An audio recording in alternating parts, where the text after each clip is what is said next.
yesterday we just started talking about the neuron, so the nerve cell. We talked just about that very basic level of neurology. So again, we talked about the neuron, we talked about how the neuron functions, in particular something called the action potential, which is just when the neuron itself fires. We talked about the synapse. And then we also spent some time talking about how the nervous system in general is divided.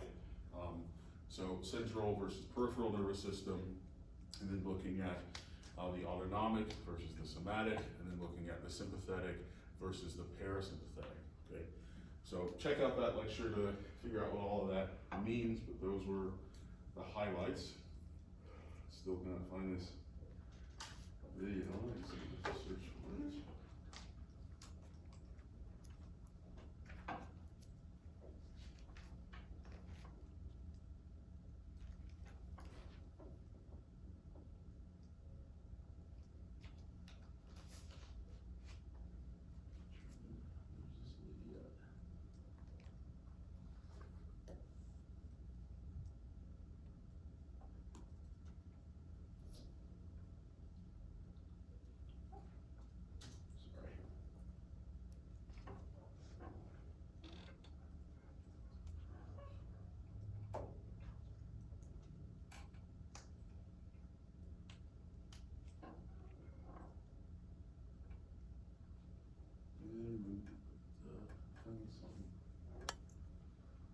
All right, so what we're going to start talking about today is looking at that first section of the brain that we talked about in one of the early lectures, and we called that part of the brain, who remembers that?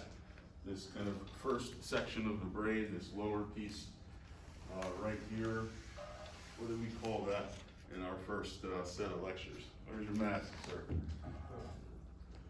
What did we call that in our first set of lectures? What's that? The hindbrain, very good. And so what's the hindbrain responsible for? Yes, ma'am? Like muscle movement. Okay, some pieces of muscle movement, very good. What else? Basic instincts. Basic instincts? Did you say that? You said that, okay. Okay, so basic instincts, like what? Eating, reproducing.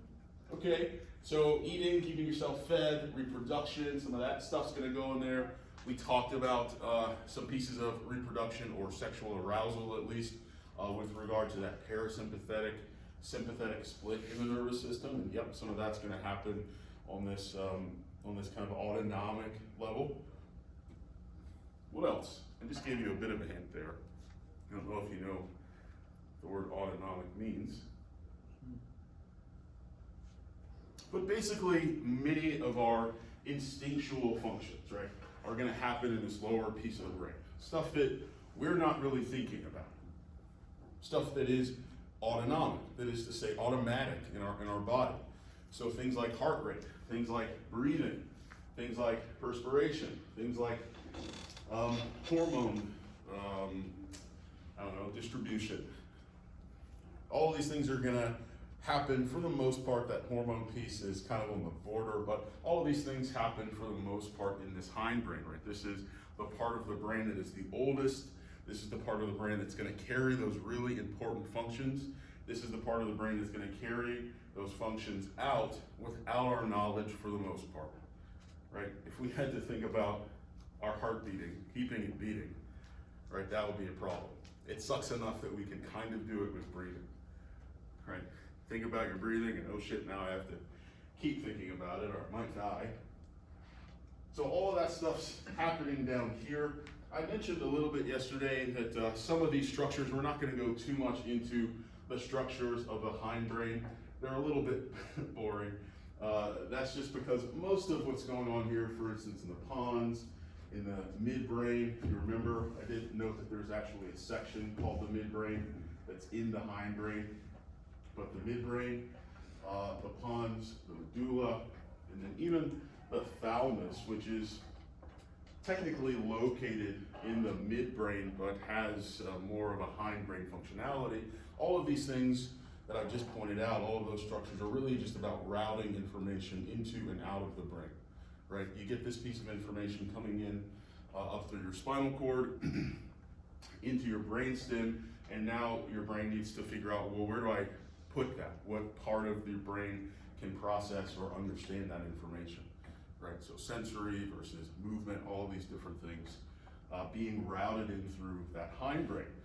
This is because nearly every function that you have, nearly every nerve that reaches out to your body comes in through your spinal cord and then up again through your brainstem. Of course, maybe that doesn't sound too remarkable, but what is sort of interesting about that, I think, is even the nerves in your face, right, which you think might just go right to your brain, actually route themselves around your head into the back of your brainstem and then come in this way. There's a couple things that don't come in through the brainstem. So eyesight, we don't really see the optic nerve here, but it's around here somewhere. It's going to go right there directly into the thalamus, which is going to route that information to the sensory areas of your brain that can process visual information. And smell also comes in directly through your nose. This little stem right here is called the olfactory bulb. Your nose is about here. And so that smell just goes right in and then gets processed directly into your brain. So again, most things come in through the brainstem. We talked about a little bit in the last lecture what happens if you get damage to the front versus the back of the brainstem. The front being the piece where information is going out. So that information is going out, the efferent process. That is to say, if you damage that area, you will become paralyzed. Your brain can no longer speak to your body, depending on the severity and the location, of course, of that damage. Different areas, different amounts of paralyzation may happen. But I did a little discussion of what happens if you damage the back part of this brainstem, which is where information comes into the brain. Anybody have a sense of what would happen to you if information could not get into your brain? What would happen to you? Yes, sir. Like amnesia?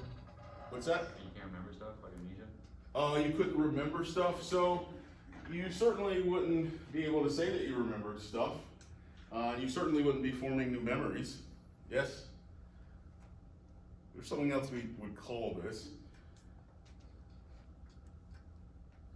This would put you in a coma. You knew it? No. Why did you say something? I wasn't sure. He wasn't sure. So, it would put you in a coma. This says something interesting. I did say this yesterday, so sorry for repeating myself, but this says something interesting to me about the state of consciousness, right? That you are going to fall unconscious, which is a coma. You're still alive, but you're just not conscious at all. You're sleeping. This says something about consciousness because it says, well, if information can't get into your brain, then you're not conscious. And one of the things that scientists, at least psychologists, are interested in is, well, what is consciousness? What is the nature of consciousnness? And this gives us just a bit of a clue of that. It just lets us know, well, if you don't get information in, you're not going to be conscious. Some folks have used this theory to think about, well, what things that maybe we haven't in the past considered to be conscious or conscious, if consciousness is just, well, perception, right? Being able to feel things, see things, smell things. Seems to be consciousness. Well, what else can sense things? Well, my camera can sense things, right? It can do some pretty heavy processing, too. Makes you wonder, right? Is this conscious? She said no. When it wakes up one of these days and starts talking to you, we'll see. I don't think we'll build that. I think it just happens. But the other piece is, you can maybe even think of something as small as a thermostat, right? There's some theorist, some researcher on consciousness theorizes that a thermostat is the lowest level of artificial consciousness because Well, it can sense the environment, right? It can tell what the temperature is, and it even has a little processing power with the ability to say, oh, it's too hot, I should probably turn the air conditioner on. Just some things to think about, right? I find it fascinating. What is consciousness? Well, if you cut that off, you don't have it, so it says something. Any questions for me about that? So, I think we get a better picture. What we're going to talk about now is the cerebellum. Here's something I do want to spend a little bit of time talking about, and we didn't get a chance to talk about this yesterday, so here's where we're picking up. The cerebellum is, well, it's Latin for the little brain, and you can probably see why it's called that. It sort of has a brain-like shape in that it's oblong in some ways, and it's got its sort of own distinct wrinkle pattern there. But here it is bisected, cut in half, and of course, this is the brain facing forward, facing the same way I am, so your cerebellum is right there at the base of your skull. And the cerebellum does some really important things for movement. The cerebellum is primarily involved in our ability to carry out movements. So what the cerebellum is doing is it's not telling us how to move, or it's not telling us the types of movements that we would like to do.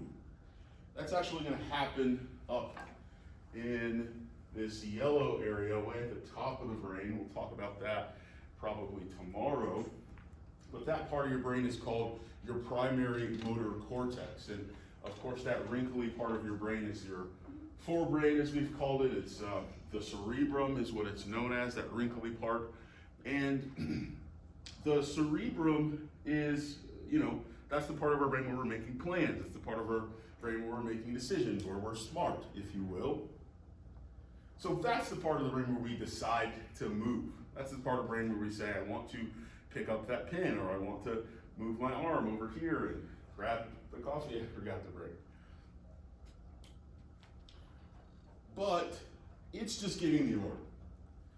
Sometimes I call this Professor Cerebrum, because it's just giving orders. It's not going to carry anything out. It's too important for that. I'm not going to make the body move. I just am telling you it would be a good idea to move. Get cerebellum on. So it is the cerebellum's job to carry out what we call, not even to carry out, to form what we would call the motor plan. The motor plan is the particular movements that you're going to make to do the thing that your motor cortex has directed you to do. So if my motor cortex says, I need you to reach behind the screen and grab the rag to erase the board, right? That's the plan, that's the idea. Well, the plan is going to be, move your arm back 6 inches, extend it 1.5 feet, right? Make sure you don't bump the screen. So the actual muscle movements, the actual coordination of how you're going to move comes from the cerebellum, right? The cerebrum, the motor cortex just giving the idea, but the cerebellum is the part of your brain that's programming that movement, right?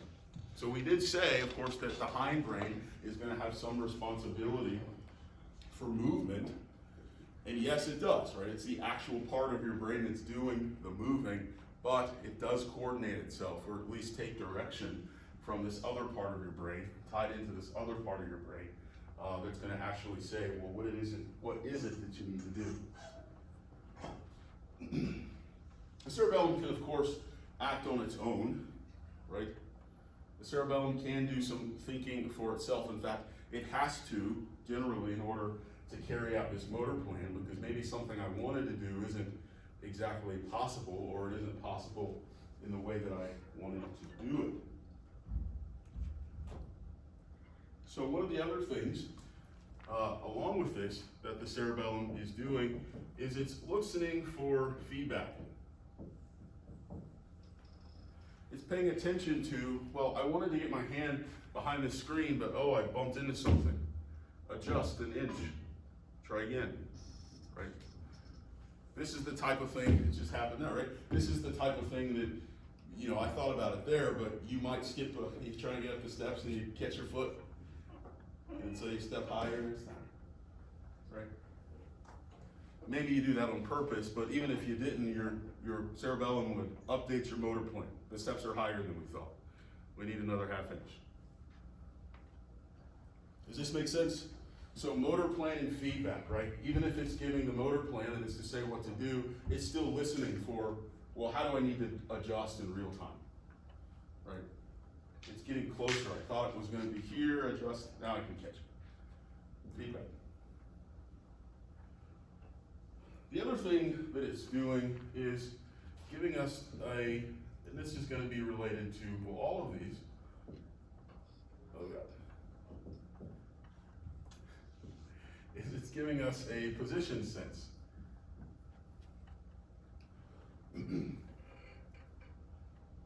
The position sense is going to be important, of course, for feedback. It's going to be important for motor plan. This is just letting us know where our body is in space. Again, on a continuous level, not just kind of a check, it's there, here's what the motor plan is, but again, this continuous feedback of position sense with the motor plan in order to get you where you're going, right? All of this stuff is important. Otherwise, if you don't know where your hand is, or you don't know that you have to update because something's in your way, all of these things are going to be really difficult for you to carry out actions that you, even if you intend to, even if you're consciously doing these things, it's going to be tough for you to do. In general, the cerebrum is going to help us fine-tune our movement. 4 things: fine-tune our movement, help us with our posture, right? It's part of that position sense. Fine-tuned our movement, helps with our posture, helps with our precision of movement, of course. And then lastly, it's going to help us with accuracy and timing. So those are the 4 big things that the cerebellum is doing, and this is how it's doing.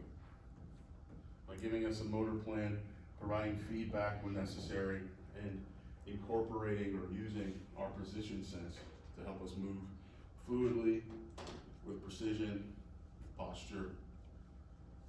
Any questions?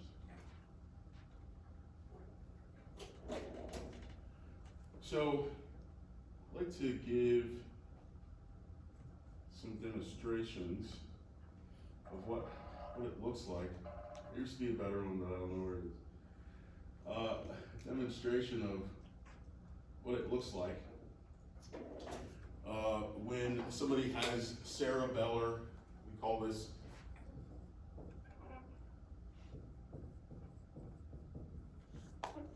I'll check my spelling there. We call this cerebellar ataxia. That's right. We call this cerebellar ataxia. And ataxia is just when, in this particular case, you have difficulty moving because of some damage to your brain.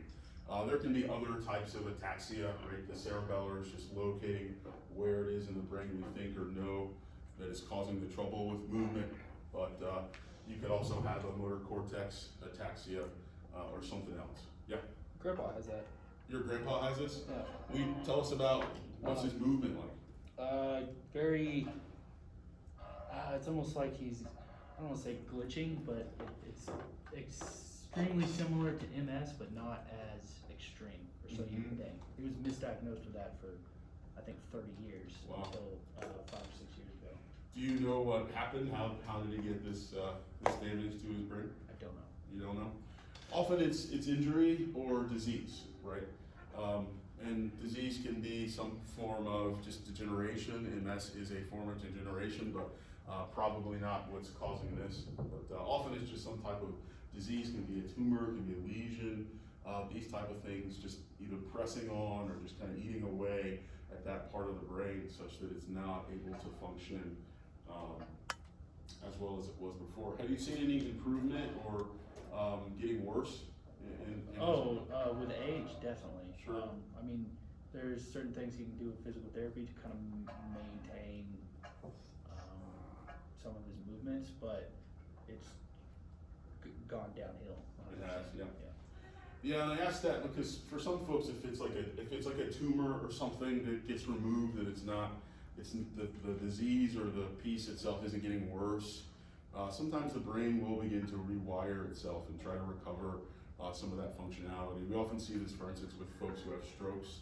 Initially, they're really debilitated, usually on one side, and then they may not get all of the functionality back. But my grandmother, for instance, she had a stroke and she was in a wheelchair, couldn't move her hand, couldn't really speak for a long time, and she didn't get all the way back to walking, but we were surprised to see, years later when she'd be up, kind of walking around, Grandma, where's your wheelchair?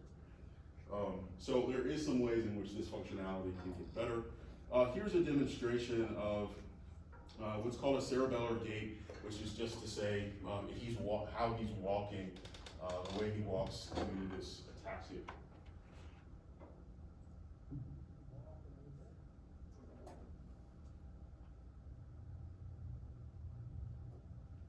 Okay, turn, that's fine, some more towards me. That's good, and turn. Back towards that.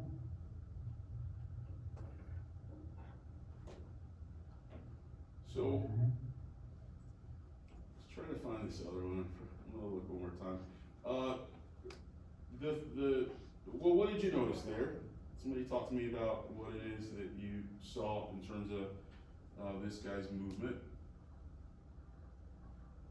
Oh, everybody's head. Oh, look at me scroll to answer the question. What did you see in terms of his movement? What did you see? It was kind of stuttery, like he wasn't aware of where he was stepping.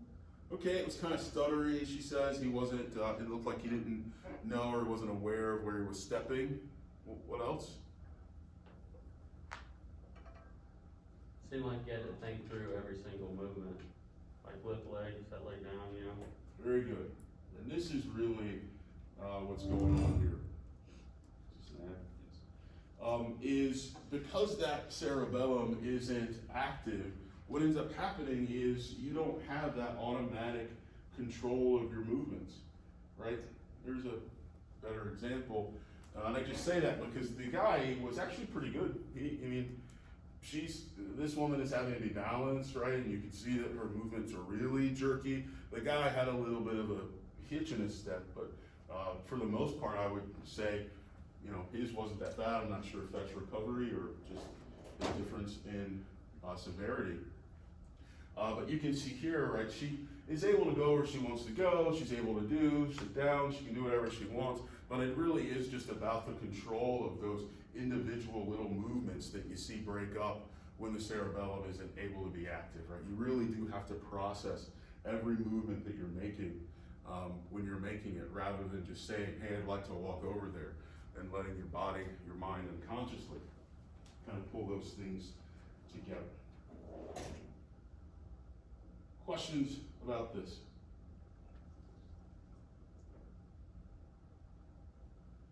Great. So, I'm going to talk a little bit about one more piece of the brain, the hindbrain. This is a really zoomed in view of the brain stem. So the brain stem is that short shunt. We differentiate the brain stem from the spinal cord, right? So the brain stem is just that little short piece that comes out of the back of your brain. We differentiate it because here's the brain stem, here's the piece of the brain stem, and you can see it still has some of those brain structures. It's still doing stuff. It's not just the brain stem, or the spinal cord, which can do stuff, but really it's mostly just sending information to your brain. It does a few things in terms of instincts and reflexes, but here we see some processing stuff. Things are going places, this needs to go here. And then these two pieces that are colored, the blue on the top, known as the Superior Colliculus, plural, colliculi, and then the one on the bottom, the Inferior Colliculus, the Inferior Colliculi, These are just called, by the way, superior and inferior, because one's on the top. Superior means over, and inferior means below, so it's really just a reference to their positioning, though I find it helpful to remember the difference. So the superior colliculi, let me start with the inferior. The inferior colliculi is helpful for when something grabs your attention audibly. This is a reflex that we have, that when something loud pops, some sound goes off, that we have an instinct to look toward it, to give our attention to it, right? To figure out what it is. This is a reflex that is engaged by the inferior colliculus. It's the part of your brain kind of listening for those sudden sounds, and when there is one, it's going to direct you via reflex to orient yourself toward it. Now, all of our reflexes, not all of them, most of our reflexes we can suppress. So if you were busy and you really wanted to finish that sentence, maybe my clapping didn't surprise you enough, but if you heard an explosion in the next room, you'd probably give it your attention. Right? So it's that type of thing. It's calling your attention to sudden auditory changes in the environment. Now, the superior colliculus, the one on top of the blue, is doing that for visual information in the same way. So if you see a bright flash of light to the side of you in your peripheral vision, or in front of you but you're looking down, right? This would cause you to give it your attention. Same sort of thing. Surprise visual information is going to cause a reflex for you to orient to it visually and with the rest of your senses if possible. Any questions about these? Pretty simple. Okay.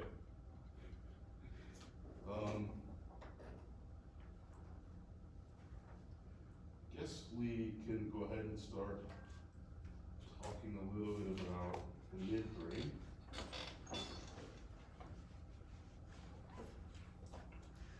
Well, let me say this, I guess. One of the things that's interesting about the entirety of the brain, right, the hindbrain, the midbrain, and the forebrain, is they really are doing very different things. And we talked about that, of course, in the first day, but to think about it a little bit more scientifically, what's going on in the hindbrain, and I've said this already, is autonomic functions, right? Automatic things. You looking up at something, you directing your attention to something that scares you, the way that you move without necessarily thinking about all of your movements. All of this is autonomic functionality. Your heartbeat, your breathing, all of those pieces. These are things that your body, again, is doing automatically, but anytime you want to move, anytime you want to do anything that's going to come outside of your body, we have to go through the autonomic system. We have to go through the hindbrain, right? The cerebellum does not have access to the body. Sorry, the cerebrum does not have access to the body. The midbrain does not have access to the body. Only the brainstem does. And so in order to get to the body, we have to always talk to the autonomic system. And so each three parts of these brains, hindbrain, midbrain, and forebrain, they have these special sections where they can kind of talk to each other, where they can kind of communicate with the other parts of the brain. And it actually lives right here in what we call the hypothalamus. The hypothalamus is often known as the seat of emotion. This is a really critical part of our brain because it's the part of our brain, well, that connects itself to the rest of the midbrain, that is to say where the rest of our emotions are happening, and it's the part that connects itself, of course, to the autonomic brain, and it has this other cool functionality where it connects itself to the endocrine system. This little pair down here is called the pituitary gland, and the pituitary gland is the master of your endocrine system, right?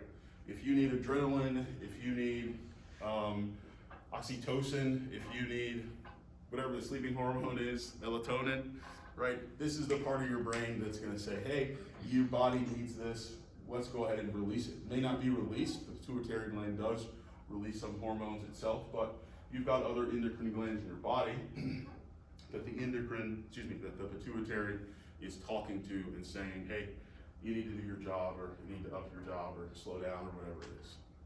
So the hypothalamus is really important. It really helps our body do a lot of things. It lets our emotions reach our body, sometimes for better or worse. It can talk to our endocrine system, affecting our hormones, which affect our mood and our functionality, our hunger, right? All these different things. And that pituitary, the hypothalamus, can also talk to the cerebral cortex. It can talk to the smart part of our brain. And so it's really this interesting go-between in our brain. You'll probably notice about yourself that you have, if you think about it, 3 ways of behaving.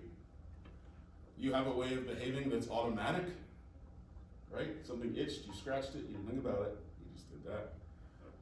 Right? Something loud popped, you looked over, you didn't think about it, but you did that. So that's one way of behaving, is this autonomic way. You can also behave in an emotional way. Something scared you and you ran out of the room. Something pissed you off and you punched it, right? All of these different ways in which you can act emotionally. And then of course you can act thoughtfully, right? I'm gonna write her a nice letter. Right? That's something you planned, it wasn't, I mean, maybe your emotions are involved, but you planned to do it, you sat down, you made it happen. And so there are these 3 ways that we can behave. And again, it's the pituitary, I keep saying pituitary, it is the hypothalamus's job to sort of negotiate which of these things is most important. Maybe talk about something a little controversial here, but we've got a couple minutes.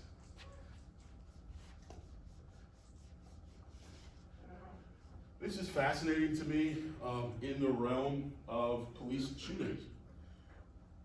Police brutality, if you prefer. Because again, we've got these 3 sections of our brain. What do you hear police say when they shoot somebody that didn't deserve to be shot? There's gotta be a case where you think that's the truth. And what do they generally say? I feared for my life. I feared for my life. What part of the brain is that coming out? Yeah. The first one. The first one doesn't feel any emotions. The second. The second one. We haven't had time to talk about it, but tomorrow we'll talk about the amygdala, which is fight or flight, which is something that's really important in the midbrain. But what's happening here is we're having an emotional response. This is an emotional response. The neat thing, I guess, about the brain is each one of these is slower than the other. That is to say, this is the fastest. Of course, it's automatic. You don't have to do anything about it. Something gets your attention, whether you want to or not sometimes, you're gonna look up. Right? Whether you want to or not, you might be scratching that itch or swatting that fly. And so this isn't emotional, right? When you swat the fly, it's not necessarily emotional. Maybe it's pissed you off by now, but when you get that itch, it's not emotional. It's just, oh, this is the emotional. This is the fight or flight's gonna be in there somewhere. And so this is the part of our brain that reacts sometimes still faster than the smart part of our brain, not as fast as the autonomic part, but it's still quicker. And we don't have to think usually because our feelings just generally show up. We don't have to go, we do sometimes. How do I feel about this? Okay, I'm scared. I'm gonna make this decision based out of my fear. We don't do that. Usually when we're making an emotional decision, it just comes out of us. If anything, we're trying to stop that sometimes. But then again, we have this last part of our brain, this part of our forebrain. Now, I don't know how you feel about this type of stuff, but obviously it's somewhat personal to me. So I'm interested in how we can maybe put it into at least some of it or curb it. And research suggests that the way to do this is really to get these folks to get out of this way of thinking, to become accustomed in some ways to the environments they're in. I don't know if that's scary or not, but you've got to be able to be in that moment and think with this brain. What's really going on here, and what do I need to do about it? What's an overreaction? What's my fear? What's my anger? What's my bias, perhaps, right? But if we act out of this part of our brain, we're not going to have the capacity to do that. And again, over and over again, you will hear that when these types of things happen, they're going to tell you about emotion. Which again says to me, they didn't think about it, first of all. And it says it was automatic. They're not lying in terms of like, oh no, right? That's not a lie. That's what happens. I believe that. But again, what's required is some training to say, okay, I'm in this situation. What needs to happen? I do need to keep myself safe, of course, but maybe I have other choices. Questions about this? So I just think it's important. The lesson here, I went on a bit of a rant, but that's fine, it's my class. But the lesson here is really just thinking about the fact that the brains are connected. They're not totally connected. And so even though the hypothalamus is important, it's just a small part of your brain. And so you're not always able to fully integrate autonomic, emotional, and thoughtful. Right? Usually you have to make a choice. And you'll notice that, right, when it feels like an emotional thing, it's going to be harder to make this choice. Right? I really want, but I should. It's always going to be harder. Even if you can figure out a way to try to stop yourself from an autonomic response. Athletes do that, right? Volleyball players, for instance. Ball's coming at you, 50 miles an hour. I don't know if that's how fast it goes. But you have to teach yourself, do not dodge, right? Hit it, or pass it, whatever. You have to teach yourself to come out of that autonomic state. And you can teach yourself to come out of that emotional state. All right, questions? Last time and last. All right, so on Thursday, we'll start talking about this tomorrow. We'll start looking specifically at the limbic system, or the midbrain, as I've called it so far, and talk about some of these structures and how they engage us in fear, how they engage us in sexuality, how they engage us in memory and emotional memory. All right, I will see you guys